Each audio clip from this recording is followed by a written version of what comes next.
If you're a builder, remodeler, trade partner, architect, designer looking to grow your business, expand your network, and learn from some of the best minds in the industry, then you need to be at the Contractor Coalition Summit. It will be held November 6th through 9th in Charlotte, North Carolina, and this is not your typical conference. The Contractor Coalition Summit is built around real conversations, real relationships, and real strategies that you can take back and implement immediately. You'll connect with top-performing contractors from across the country, hear from industry leaders, and gain insights on leadership, operations, sales, marketing, culture, profitability, and AI. Whether you're looking to scale your business, improve your systems, or simply surround yourself with people who are pushing the industry forward, this event is for you. We will see you November 6th through 9th, Charlotte, North Carolina. Go to www.contractorcoalitionsummit.com and register and sign up. You go there, oh, you're going to be great on this job. This client's going to freaking love you. Go do it. Go kill it. And that's really crazy for me to say right now because I was a horrible delegator. I still struggle. And I have like a reminder, a post-it that reminds me not how, who. Who am I going to have do this? Not how am I going to do it? And that reminds me, I just need to delegate more because we have so many talented people on our team. A certain power I feel like with my mustache. I think I look super manly and it's growing on me. So again, like 1 month you'll see me, then with it, the knot, and then it comes off really quick, really easy. It's gone in like 3 seconds. And then I have like mustache regret, but my wife is happy. My kids get really sad. It's very polarizing. There's lots of people who don't like mustache Tyler, but I think your mustache looks good, man. You need to bring it back, dude. It's not even here on the podcast. I know. I should have. Sorry. Dude, well, the mustache was huge in the 80s, and I know what you mean. Like in the 90s, it kind of like... Yeah, it was like a joke, kind of like Uncle Rico, right? It's like, it's not cool. But now, like I have younger people who work for me now in their 20s, and they're like, oh, yeah, that's tough. That looks good. And I was like, I would grow this as a joke with my friends, right? We'd laugh. Yeah. But like, I guess it can be sexy. I don't know. But no... Getting back to it, I do. It's because Maverick, it's because Top Gun 2, man. That helped you out a little bit. Oh, did? Yeah, there's some solid mustaches in there. But I mean, as a kid said, Tyler, that you're mogging. Like when you have your mustache, you're mogging now. Yeah. Well, I do. I am really team bearded Brad, though. I think it looks really good. You're handsome regardless, but I think it's good to mix it up. I think you look good. Anyhow, this might be a really good podcast for you or a really boring one because I am on a pain pill and I don't know if that makes me interesting or just kind of laid back, but I'm going to do my best. Hey, I think any change to the format's good. Listeners will have fun. So you always leave a few nuggets, Tyler. So bring on the painkiller, man. So what do you got the painkiller for? I blew up my knee. Yeah. Doing what? So, I want to lie and like make up a story because like you were deadlifting 900 pounds. I tell my team don't play competitive sports because you'll get hurt. Mm-hmm. And I did. I heard it playing basketball. So, which was dumb, but I got to say, Brad, I was playing awesome. And I had done this to my knee before. Like one reason I'm big, we've talked about this. One reason I'm bigger than when we were in college together is because I really only lift weights. I played basketball every day for years and years, and then I blew out my knee. Right. And then, so now I don't really do cardio. I just lift and I'll walk, right? But so it helped me get bigger. But like, I after my last knee injury and I've had Achilles problems, all this stuff, I really wanted to dunk it again. So 30 minutes before I blew out my good knee, I dunked it. And I was super proud. It wasn't, at 46, that's pretty cool. Dude, it wasn't an amazing dunk, but I got it up. It was clean. And I even remembered like, okay, easy step in, take another month of like lifting weights and everything. The next month we'll record it. Huh. Did you jump off 2 feet or one? Two. Wow. You dunked at 46 with 2 feet. Yep. And how tall are you, Tyler? You're like my height, aren't you? Yeah, I'm like, I've always said 6'3", but tastes a lie. I think it's more like 6'2" and 3/4. But anyway, I got up and I dunked it, and like I am very proud of that. I just am disappointed because such an old man thing to say. I used to talk about Uncle Rico, but I used to be able to fly, man, and there's no proof of it for my kids. So I just wanted to get that on camera. So it's going to give me another goal. I'm going to rehab this knee and I'm going to get up again. I will not play, but I'm going to get above the rim again. And my kids are going to have evidence that dad did it. I do have witnesses. You blew it out dunking. No. It was after that.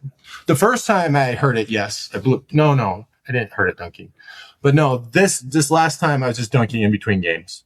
Okay. And then I heard it in the last game. And I'm sure you did not ask me on the pod to talk about this, but it was a little bit, I do think in sports, it's really interesting because I think your true self or your hidden self will come out in sports. Because, my brother-in-law, Love Collins, nicest dude in the world. He can get feisty when you're playing ball. Yeah. Right. But anyway, I kept getting hacked. And I think that made me go to the hole harder. And it was driving, because I don't know, I wanted to shove it in this guy's face. So there's another lesson learned. Check yourself before you wreck yourself. But but whatever. There's lots I could say. I wish I didn't do it, but I did, and I'm going to deal with it.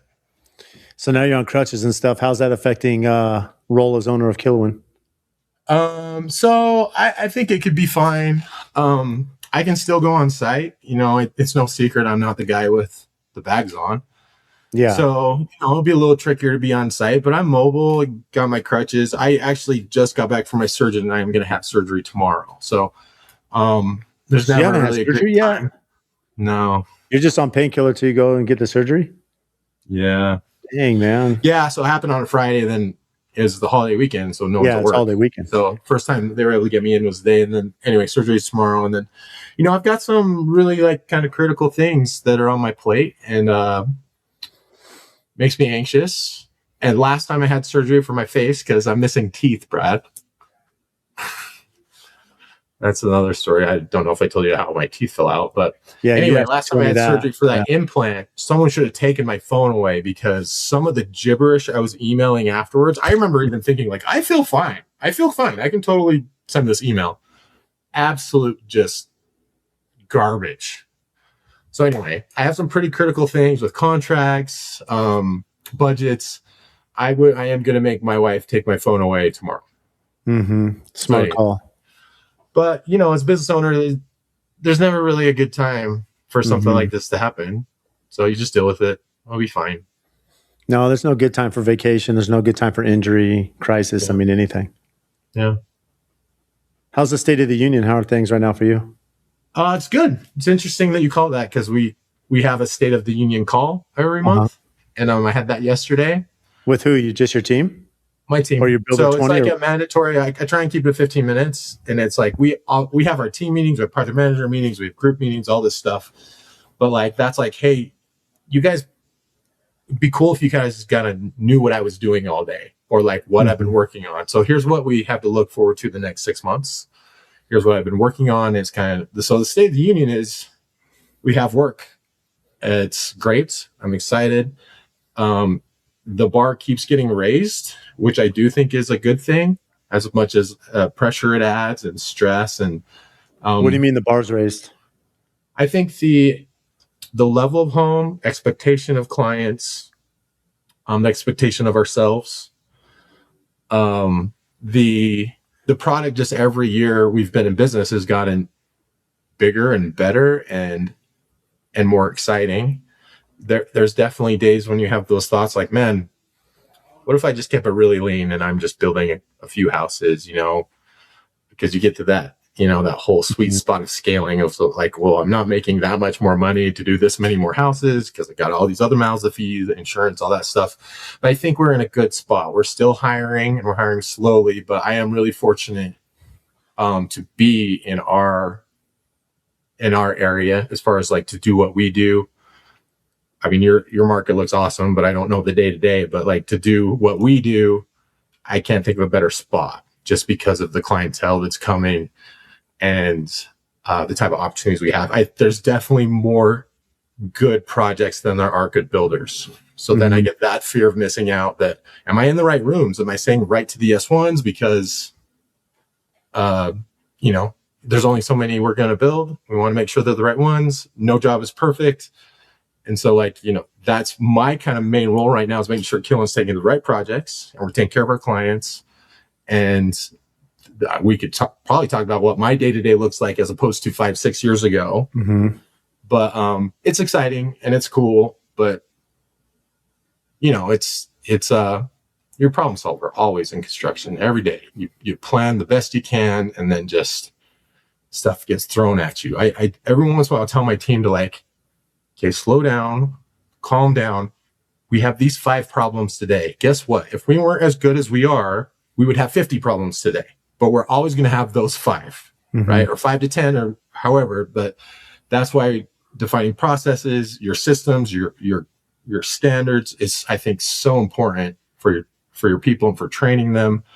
So there's so many problems we have probably already avoided that we need to be thankful for. I know that's hard to do, right? But we need to be thankful that we do have this support. We have really good subs that we're always going to be dealing with problems, but I truly believe we're dealing with fewer than others who aren't run as well. It's funny you say that, because not going back, but just bringing up like TikTok, which is kind of funny. I was watching this TikTok, and it was, I'm going to butcher it, but essentially it said, if you look back, because you mentioned, hey, and which we could get into your day-to-day 5 to 6 years ago, but essentially, if Tyler 5 years ago, 10 years ago, you were to look ahead, the problems you're dealing with now, you would have begged to have those problems, in the sense that, because of the projects, the scale, where you've come as a company. So right now, like, you're kind of in the thick of it. At least this has been my perspective. I've dealt with kind of some painful decisions and mistakes with, how we handled a few things. And look, it's a lot of stress, right? They're problems. I mean, it's very stressful. But you think back and it's like, man, these really are great problems. Because 5 years ago, I would have killed to have these problems in this, be at this level. But life's so much a perspective, Man, it is. And I'm big on, like, my personal feed. It's all about that motivational stuff. And I agree, discipline outweighs motivation, but it gets me fired up. And I have gratitude journal right here. Like, I know that sounds super cheesy, but I need that perspective. I need to write down, be like, what, here's 10 things I really wanted that were going to make me happy once I got them, and now I've got them. Am I happy? I don't know, but happy's all relative. But like, these problems, whenever I feel overwhelmed, I asked for them. Like, it was through my choices that got me these problems, right? And if you flip that around, look at them as opportunities, because we would have. You and I, we both started these companies. I saw one of your videos the other day about like doing powder baths, bathrooms, basement finish. Dude, I said absolutely yes to everything, and I needed it, and I was hungry, and I want to keep that mindset and remind myself, like, this is what we wanted. This is what I wanted. And it's like with some of our people who are getting promoted into more senior management, that means you're going to have more problems. They're just not your problems. Mm-hmm. You're handling everyone else's problems. So that's just a part of it. You just need to wake up, know that you're going to be dealing with those challenges. It's not exclusive to our industry. I think leaders in general are probably leaders because they can lead through those challenges, right? Well, it's interesting you bring up the market too, because Park City, yeah, Scottsdale is busy, but it's not Park City. I mean, what you guys are doing in Deer Valley and Park City, I think, is unique to anyone in the country. It's incredible, like the amount of work and construction development there. Mm-hmm.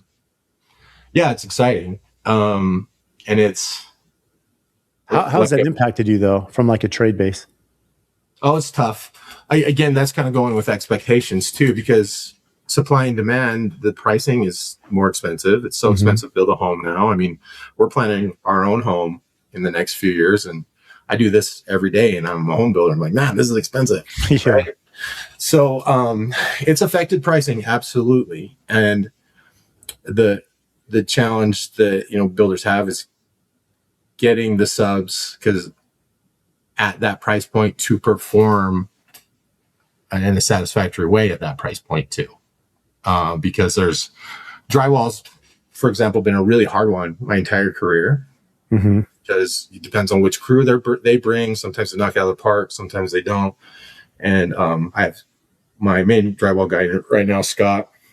he's so good, and we're doing some really, really hard jobs. We're doing some rework on some jobs that we took over, and it's hard because I understand the homeowner wants us to push faster. I absolutely do too. Like, I'd love to have 20 more guys in there.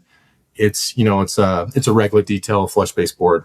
Oh yeah, You yeah. just It's can't tricky. you just can't throw any hanger in there. It's And tough.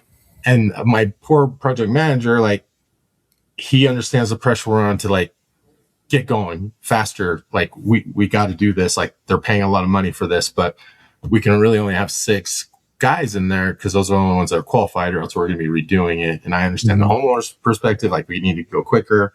It's that dance of quality, keeping the client happy, keeping the job moving. But that is something that is affecting us for sure, is how much good work there is and how many good subs there are. And they're limited, the good trades. And we're lucky enough to work with a lot of them, but they're in high demand. How do you handle those conversations with clients? It's funny you bring up drywall because I had a client. I mean, this is 10 years ago. At the time, it was kind of, Phoenix hadn't recovered. It was very competitive bidding. And I remember the low bid. I mean, this was a 16,000 square foot house, and I was 5% more on the total. And he specifically said, I don't care about having nicer drywall, for quality, is essentially his comment. And I still remember that to that day. But the reality is, I think what's really hard is you being in the business, Tyler. You understand day to day what it takes to build a house. You understand the complication of trades that, hey, in the grand scheme of things, it may be better to wait a couple of days to get our drywall crew out there so that we have the A crew that's coming from another project or another builder, as opposed to just getting bodies on site. But clients look at this like, no one's on site. You're not performing. This is affecting the schedule. I have carrying costs or interest on my construction loan, which are all valid. How have you handled those conversations? Because no matter how much you do this at pre-con, I can assure you that at some point throughout the build, you're having these same conversations and trying to, keep the client happy. Yeah, I mean, I think it's always going to be a challenge, and I think it's what you say in pre-con, like, because it's the honeymoon, right?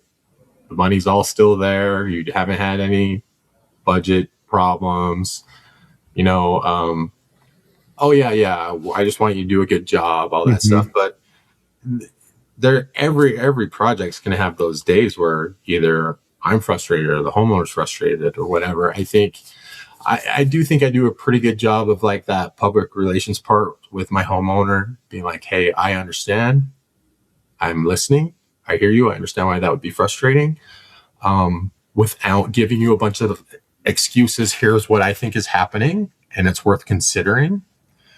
And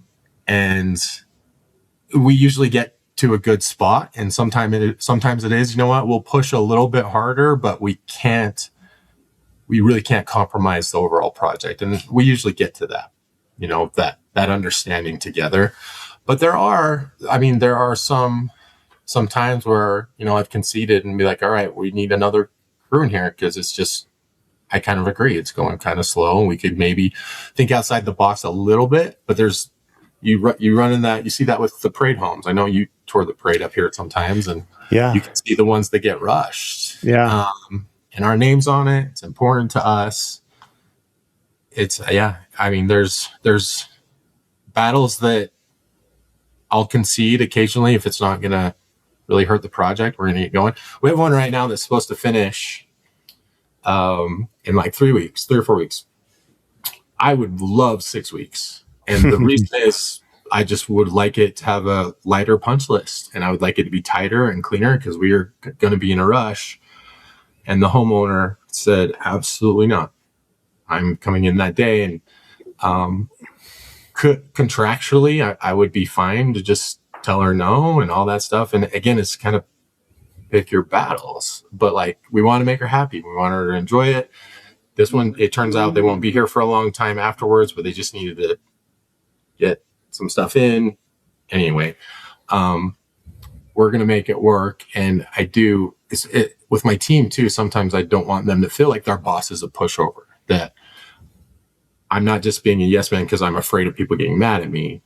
Again, it's like, I got to protect my team. I also got to keep the client happy, got to keep the budget rolling and the schedule moving. I think there are a lot of lessons to be had in what concessions you can make in the name of vibe, like just to keep it positive and do what you can. But then also sometimes it's just, you got to put your foot down. I'm like, I'm sorry, you're just going to be mad at me, but I promise this is the best thing for the job. It's tough too, because as you think about that, I just went through an experience like this. And you're in an impossible spot, Tyler, because you're empathetic to the client that is leaving town or the country or who knows what, and they do. They may have rentals, they may have a long-term lease, whatever it is, it's expiring and they can't extend it. And so out of convenience, they need to occupy. But at the same time, this very well. If you're trying to do a punch list when the client's in, something that should take 3 days wound up taking 20 days. I mean, honestly, it's like working on schedules and timing. And then you have to be there full time to manage them, as opposed to, not that you don't have to manage them, but you know what I mean? It's a little bit different care when someone's living in the home. Mm-hmm. And so fighting that battle, where do you take it on the front end and just say, I know you're going to be really upset, but I just know that, pushing it to 6 weeks as opposed to 3 is going to potentially save a relationship, knowing that moving you in, you may be happy now, but at some point you're going to grow frustrated. Yeah. No, you're absolutely right. It's decisions. Those are the type of decisions that can really affect your team, right? And affect the overall, because you build for these people for 2 to 3 years. What I get most frustrated with is you spend all this time earning all this goodwill, earning their trust. And then if your punch list drags, they get annoyed. Mm-hmm. And I get it. Like, you use that doorknob every day. You're going to think of me every day. That's not fixed. Right. So that's one thing we've continued to push on with our team is like, hey, get that punch list done. Get it done. Stay in constant communication with them, because you can put in all that effort for years, and then, frustration over window screens not being there, something as trivial as that. But I do think our team is really good at communicating that and be like, hey, this is your list. After we do the move in, we still continue to send them weekly updates. Here's the things I worked on this week. Here's the things you asked for. Here's the status. I think so much of it is communicating, letting them know they're a priority. This seems like very basic 101 stuff, but everyone wants to feel important. Everyone wants to feel special. And that they are a priority, and they absolutely are, and they need to be treated that way. I've mentioned this, and maybe with you in the past, because we talk about our kids too, and what kind of lives they're going to have, what kind of careers they're going to have. But construction, more than anything, has taught me, I feel like, to be like a master of empathy, because I can go into any meeting and understand where the other person's coming from. Doesn't mean they're right, but I can understand why they might be frustrated or they might be mad. And that's a thing that construction, I think, really, really teaches you.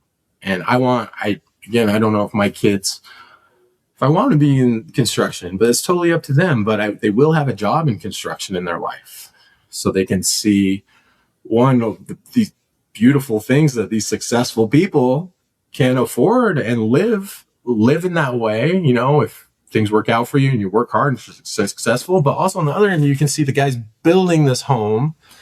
Some of them are in like minimum wage. You see how hard they're working, and you can see they're not going home till like 9:00, and you just see both ends of it. And I think it gives you really good perspective, really good. At least for me, it does. I think talking about building my own home, I feel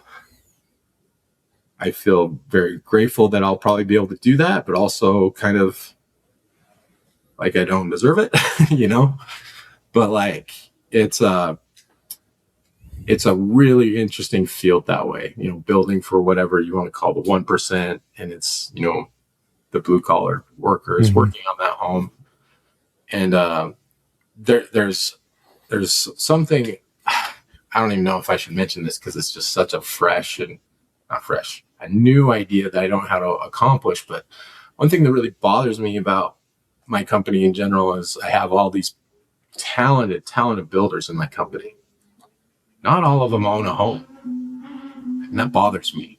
Mm-hmm. I'd love to create some sort of program and where maybe Killowen can help our employees get in a home. Mm-hmm. Whether that's with turning bonuses into down payments or something, or just like every year we pick someone that, we kind of can help them with that way. This is a good reminder because it was on my list probably a year or 2 years ago. And I was going to talk with one of my finance friends to see what's even possible. But it does make me kind of sad when I have these just master builders that, and I'm not saying they need or want the houses we're building, but just to have a home of your own is a big deal. I rented for so long, and my house, I'm so thankful for it and I love it. But I just remember the day I first realized I'm not sharing a wall with somebody. I felt like I made it, and I'm not trying to make anyone feel bad by saying that, because it was just there for so long. It was a huge goal of mine, huge goal. And I still am really thankful for that. So anyhow, that's just something that's been on my mind with my employees. And I'm actually going to bump that up the list a little bit. No, it just shows the generosity of like who you are as a business owner and like your ethos, it's funny because I find that, often people hear me say generosity precedes prosperity, right? I think those that kind of look at the big picture, I know the burden there because like you're always thinking about your employees, and that's rare. I wish every business owner was that way. But you made a point too, kind of along these lines a little bit ago. You were talking about at times when a client is bringing something up, and if you don't push back, not that it makes you look weak to your team, but what happens is one of the difficult things you have to manage as business owners is your team is fighting every day on the field. And sometimes if they feel like you don't have their back or you're making concessions, they feel like, well, I'm holding firm. And then you come in and you're kind of playing good cop, bad cop kind of thing. It's interesting you brought that up because I think that's a common theme with business owners is how do you find that balance where, not that the customer's always right, but there's an element to that. And you also have team on the lifeline, but it could not just be the client. It could be your trades, right? Your trades are, not responding to your super, your project coordinator. And then all of a sudden you get involved and you're like, oh, everything's fine. And they're like, I've just been like chewing their ass, the whole time. And I think I try to let my team know when I've done them a solid. Just because I do want them to know I have their back. I think when we had a job, we quit. Like it was in pre-construction, so I didn't leave them hanging necessarily. I tried to help them find another builder, but I remember after one of our conceptual budget calls, I had 2 or 3 of my team members on there and presenting. It was awful. Talk about terrible vibes. It was rude. It was mean, condescending. And again, we're just talking conceptual budgets and we're giving them facts. Like this is how much homes cost. Mm-hmm. This is conceptual. We can go up or down, but for what you want, this is what we think it's going to be. And it just felt very negative, like personally, like they were accusing us, of just not, I don't know. Anyway, just whole bad vibe. I remember getting off that call and we're in a Zoom meeting, except for like some of them were in the office. I walked in the other room. I was like, guys, you don't need to worry. We're not going to build the house. And like, just this, just a relief. Thank you. Thank you so much. Because I am, if it was just about the money and the dollars, like I could just kind of be like, that's going to be my project manager's problem. The checks are going to cash. Mm-hmm. Right. But to maintain our people, and I want them to be happy, to a degree, as far as like construction. I don't know are you ever happy, but don't make it harder than it needs to be. So I do share that with our team when I'm like, hey, just so you know, I got your back here. It may not look like it, because we're giving in a few things, but it could be this and this and this. I just want you to know where my mind is at. So, we're on the same team. We got this. And, it's interesting too, when you get in the world of consultants where you get more and more consultants, whether that's a lighting consultant, your soils engineer, civil engineer, all that stuff. And sometimes my team will disagree with their recommendations of the best means and methods. Mm-hmm. And that's an interesting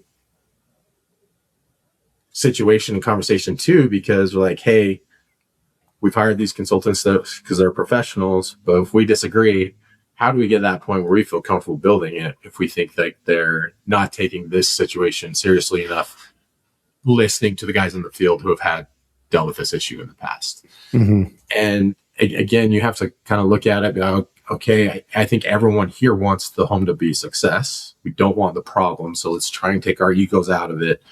What can we do here together to make sure we get the best product, with keeping the budget in mind, without just saying, you're wrong, you're idiots, we need to build it this way.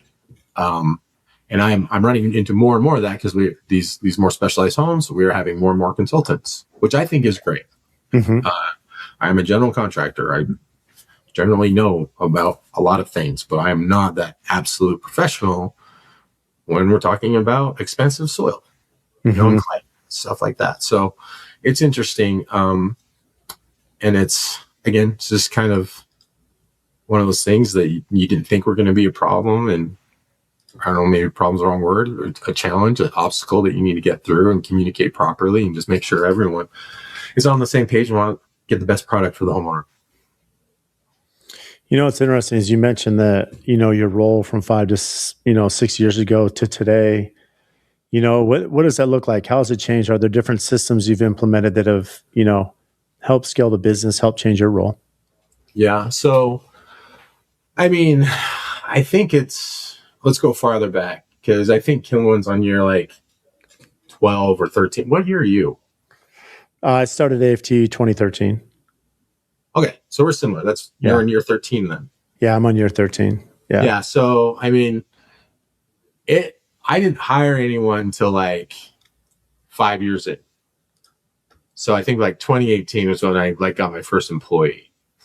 So let's go all the way back then, because I was running the jobs. I was the super, I was the PM, I was the accountant, I was in QuickBooks, I was in all of that stuff. Then we got that first site superintendent. I was still doing all that stuff, but we had a little bit of a relief, on a couple job sites. Now my day-to-day, I do miss running a job site. I do miss it. I think I was good at it. I think is it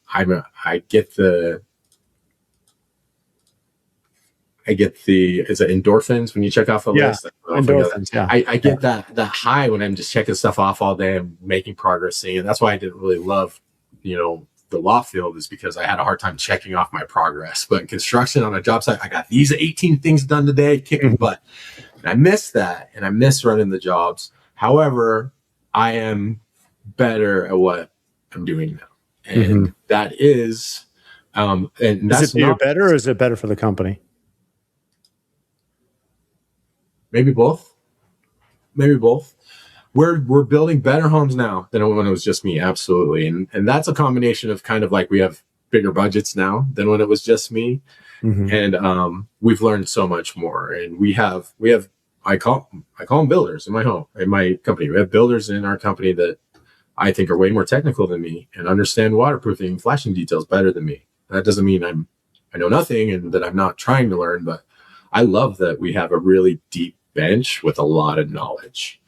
But I would say the skills I bring to the table as far as leadership and, client communication, sales, really networking with subcontractors and architects and designers, and helping lead and guide a group of people. Because I guess I was doing that as a builder, but as a site man, but now I'm doing it with a company, and it's cool to just have all this talent here and to be able to give it marching orders. You go there. Oh, you're going to be great on this job. This client's going to freaking love you. Go do it. Go kill it. And that's really crazy for me to say right now, because I was a horrible delegator. I still struggle. I think a lot of entrepreneurs are that way, because you're so used to be like, man, why would I train someone to do this when I could do it in half the time? I'll just do it. And I still have that mentality sometimes. And I have a reminder or a post-it, that reminds me, not how, who. Who am I going to have do this? Not how am I going to do it? And that reminds me, I just need to delegate more, because we have so many talented people on our team. Because I think my team's going to listen to this and be like, Tyler, you suck at delegation. But I'm so much better. I'm so much better than I used to be, for sure. What, outside the delegation, what are some things you guys are doing now when you talk about State of the Union?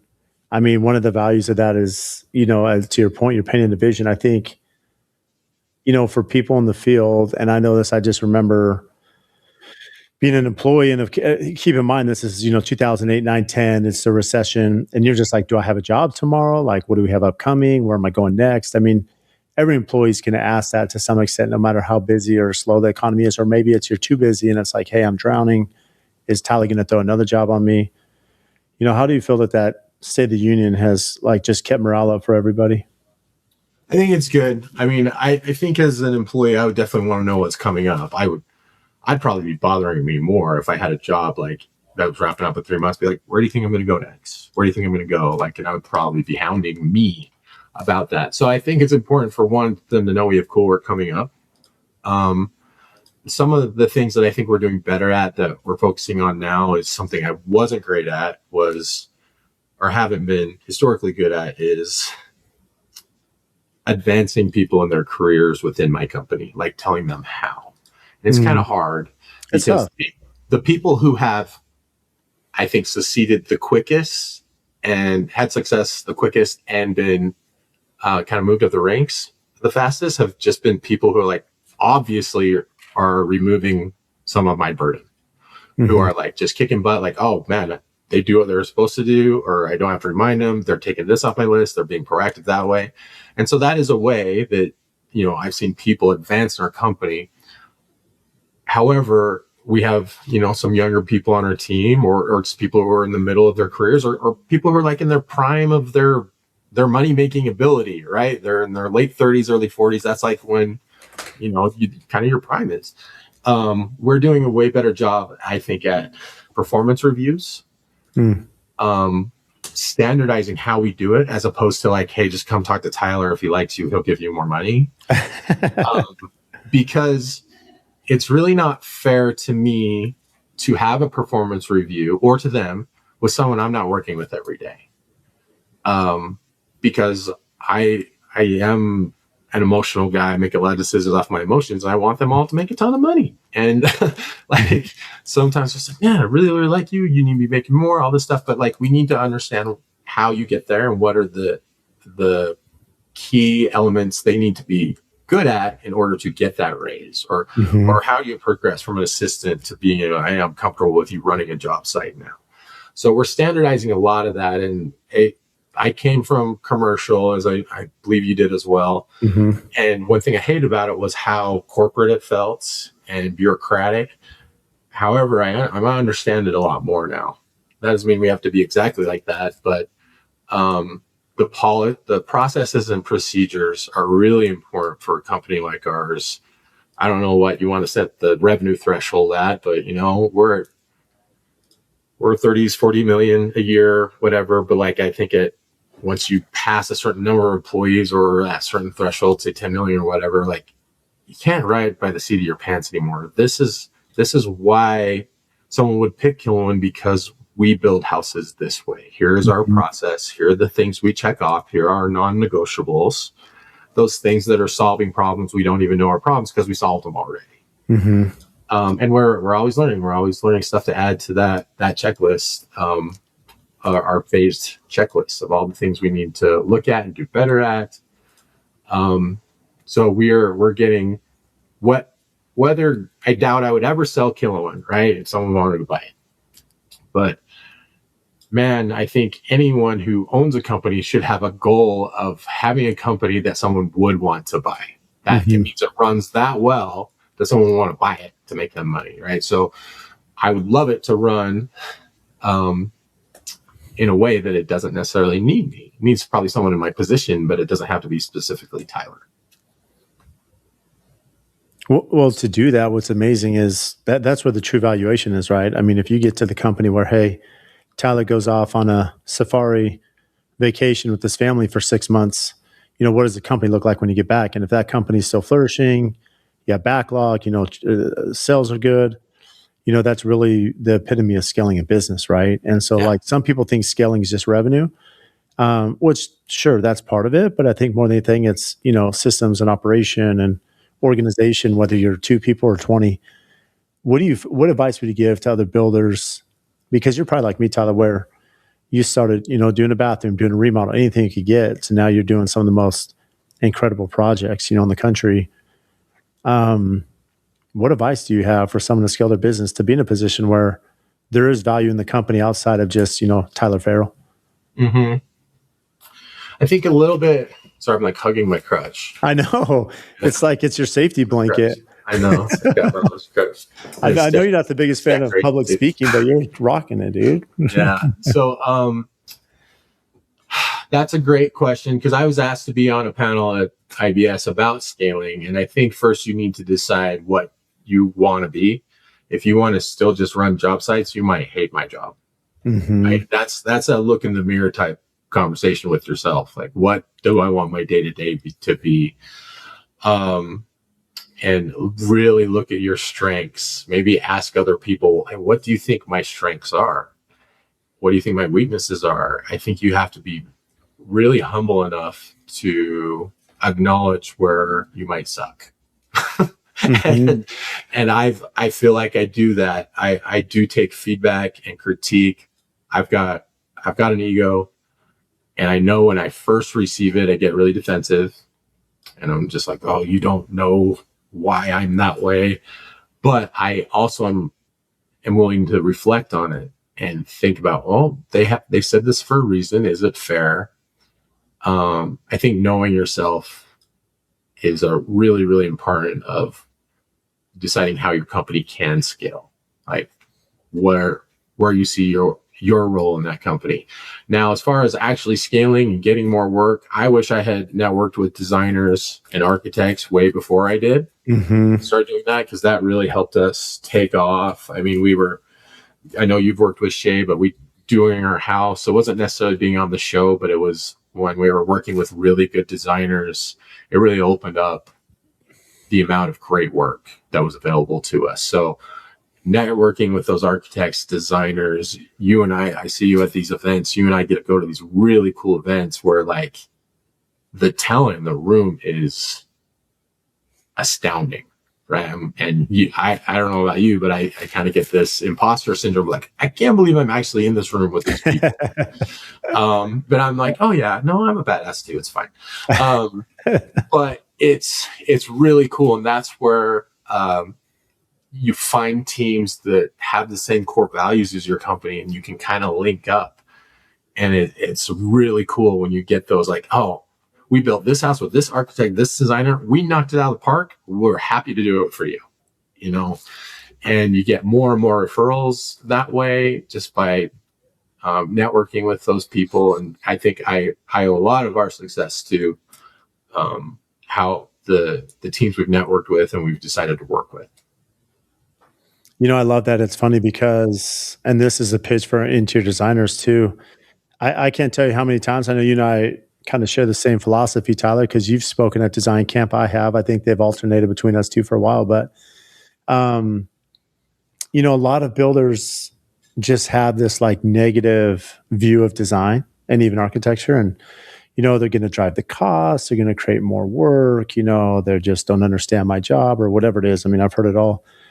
But what's interesting on the flip side, so many builders have asked, well, how did you scale? How did AFT become what it is? And, I've been so consistent to say, just find some incredible interior designers to work with, because from early on, I mean, this is, of course, social media plays a role, but, yes, Studio McGee's in your backyard and you were able to work with Shay for sure, Tyler. But even outside that, I mean, you believed in the respect and admiration. And so that was part of you. And I know we've talked about this. And for me, I was fortunate to work with some incredibly talented designers. So when I started Instagram, 13 years ago, I'm posting these amazing pictures and projects, and, publicly are like, AFT has these amazing designs. I don't design anything, but all the time people are like, I love your work. Well, they love my work. Yeah. I mean, we do quality and we do good work, but they love our work because they love how it looks and how they have ideas and it speaks to them. And then the awards and everything else, Yeah, I think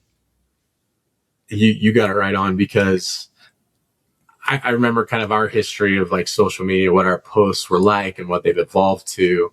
For a long time, it was the pretty pictures, right? It was like, that work is beautiful. We need to get Killowen in here so it looks like that. I didn't design that, right? We also made the designer look good because we executed properly, right? Right, So right.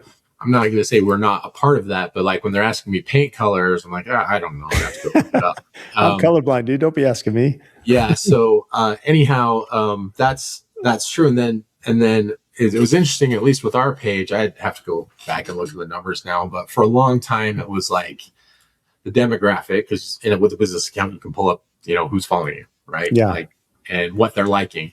For a long time it was like 80% women, and it was it was probably because of all the beautiful like shade pictures we had, right? Yeah. And we kind of converted our page a little bit to me be a little more from the gun show, dude. Come on now. Yeah. Let's be real. No, yeah, that's for the dudes. That's for the dudes. Dudes love that. And I'm not joking. But as we made it a little more camera facing, and we start talking about like, here's how we got to this detail. This is interesting. This is how we build this. Now I think our following is about 50-50. And that wasn't necessarily intentional, but like, I like that we have more construction people following our page because they respect what we do, not just that we have pretty photos that, could be photoshopped, right? Or whatever. So it's interesting how it's kind of evened itself out that way. But just finishing on what you were saying about designers is I absolutely love them when they're good. They are the biggest asset. And you notice I qualified that by saying when they're good, because I think throughout the country, I'm sure it varies with what kind of credentials and you need to be a designer, what kind of licenses, what kind of schooling. You think it's just like builders.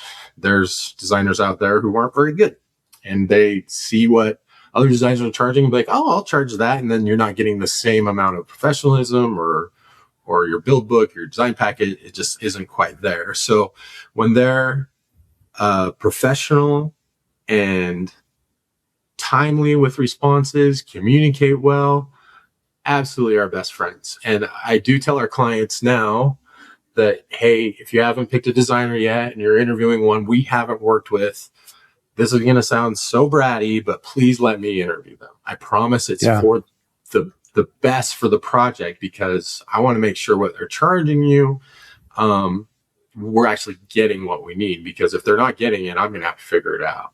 And we might have to charge more. I might have to hire someone to draft the interior plan set. So anyway, yeah, big fan of designers and architects and all the people we work with.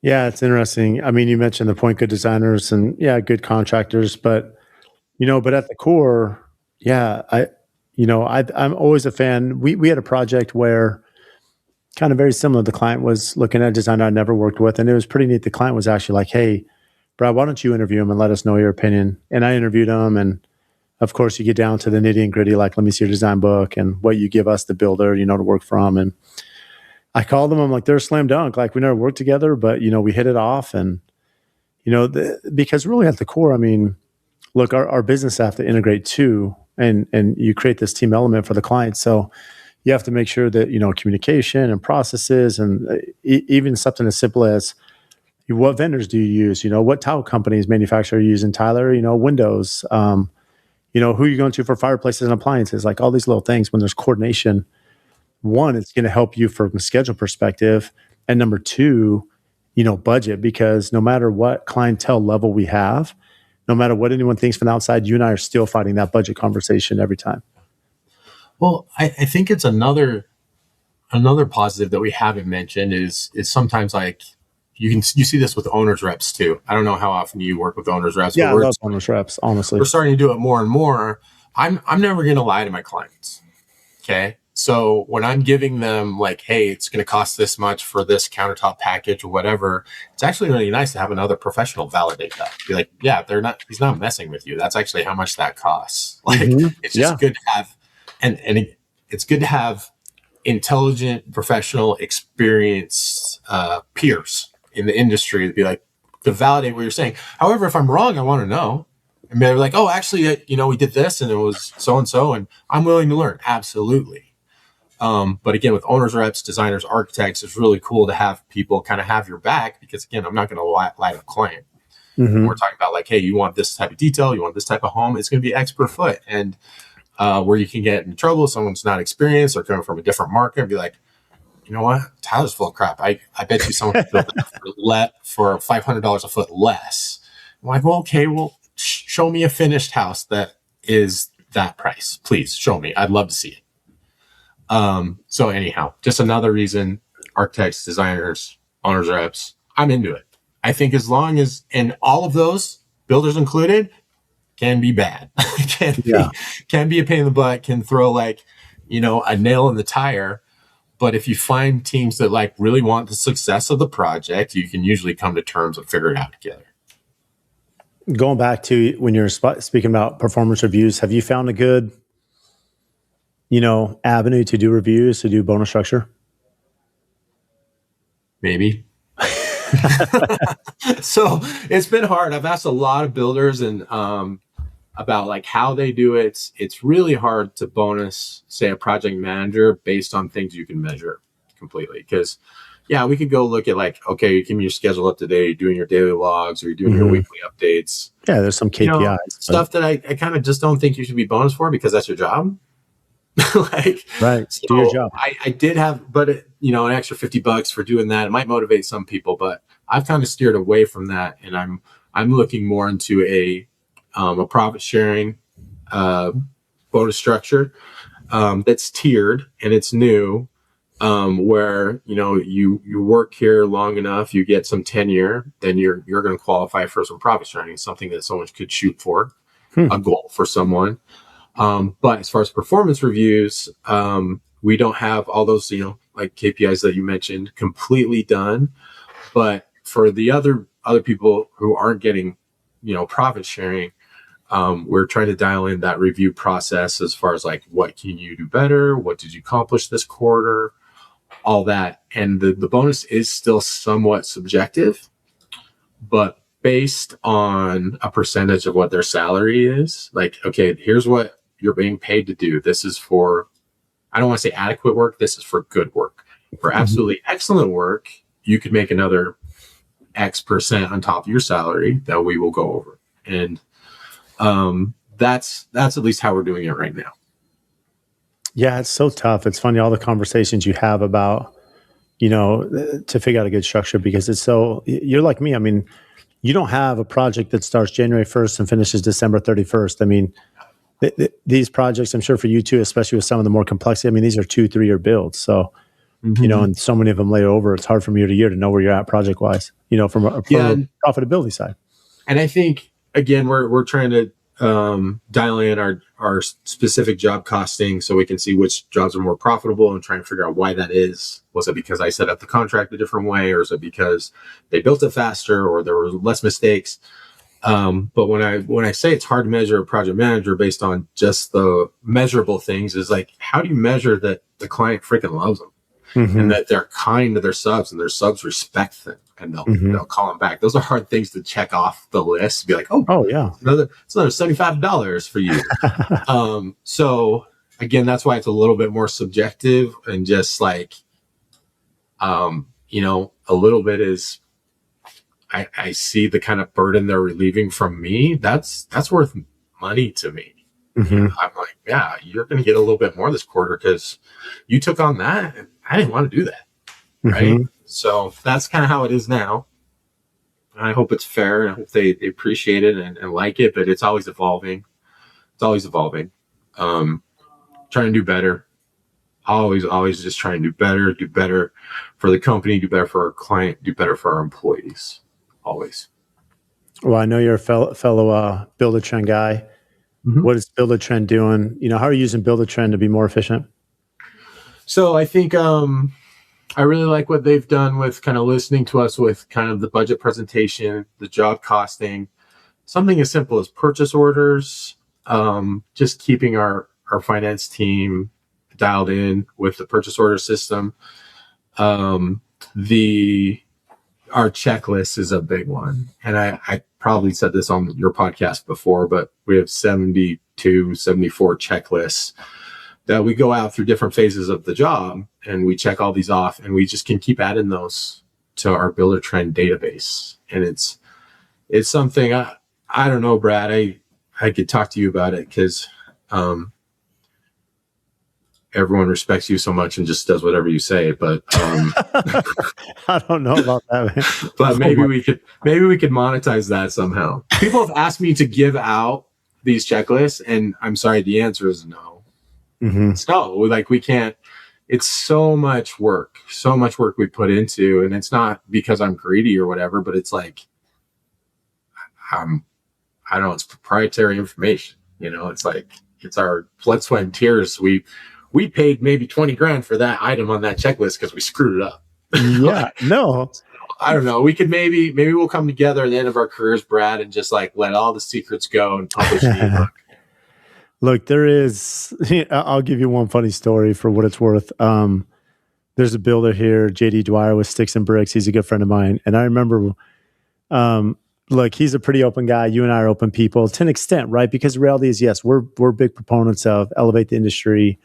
You know, rising tide raises all ships. Like, we know how tough this business is. But there's no doubt Coca-Cola is not going to give out their ingredients, to their, to their product. It's, they're going to maybe teach people on other aspects of how to run a corporation, make a good company culture. But where I'm getting at is there was another builder starting, and he went to him and he said, "Hey, can you send me your entire trade list? Like all of your trade partners, your sub list." And he said, "Okay, do you want to date my wife too?" It's like, and so to your point, I think, yes, within reason, there are things that we're very open about from a business perspective. And I think people know I'm very open. I try to help anyone I can when it comes to that. But I do think there are some certain keys to your business that you've lived painfully or you spend a lot of money on through attorneys and other things that these are things that are going to help you in the longevity down the road. Yeah. And then you get into some interesting situations too with like, we don't have a lot of turnover, but occasionally we do. Someone wants to do that thing, and are they taking your stuff with them? Yeah. Oh, and Our employment agreement says you shouldn't. Yeah. We've added that, and I but it's just hard to enforce. It's just, it gets messy. They have product knowledge and they know. Mm-hmm. Yeah, it's a tough deal. So what's keeping you up at night? The pain in my knee. The missing tooth, the pain in your knee. Dude, you guys are falling apart, man. It's actually 2 missing teeth. Dang, bro. Did you get real quick, did you get did they have to put like a bone graft in? Yeah. Yeah. So I've got so they put the bone graft in, so then later they can get a screw in there and then get a screw in and they do the implant. Yeah. I bought like this fake one on Amazon because I was going out and do something with Carhartt and I was like, I want to have teeth for that. And then I tried to mold it and it didn't work. Dude, we all know these are from bar fights, man. Take it easy, Tyler. Yeah. So the things keeping me up at night, I would think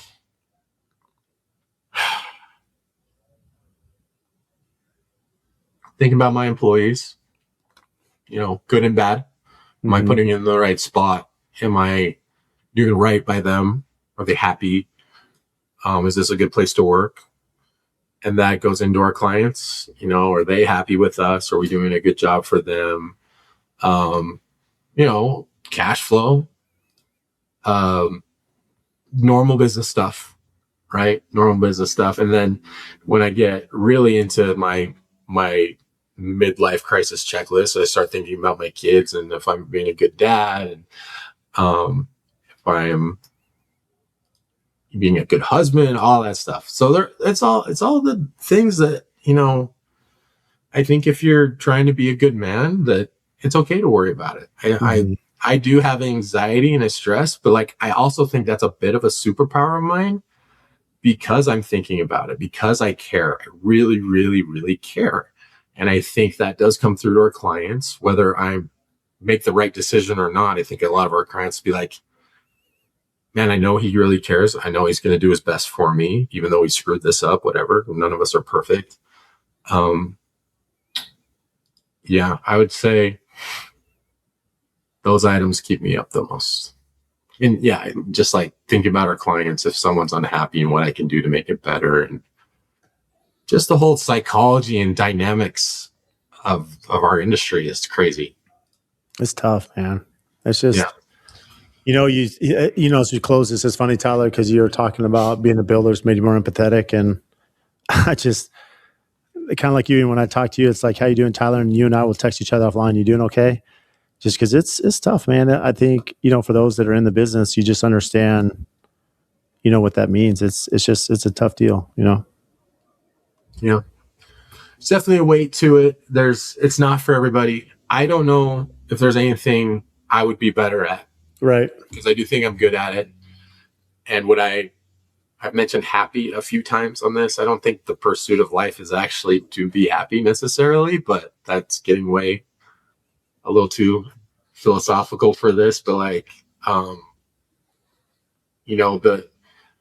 I would much rather not have that peace if I'm providing it for my children, right? My family.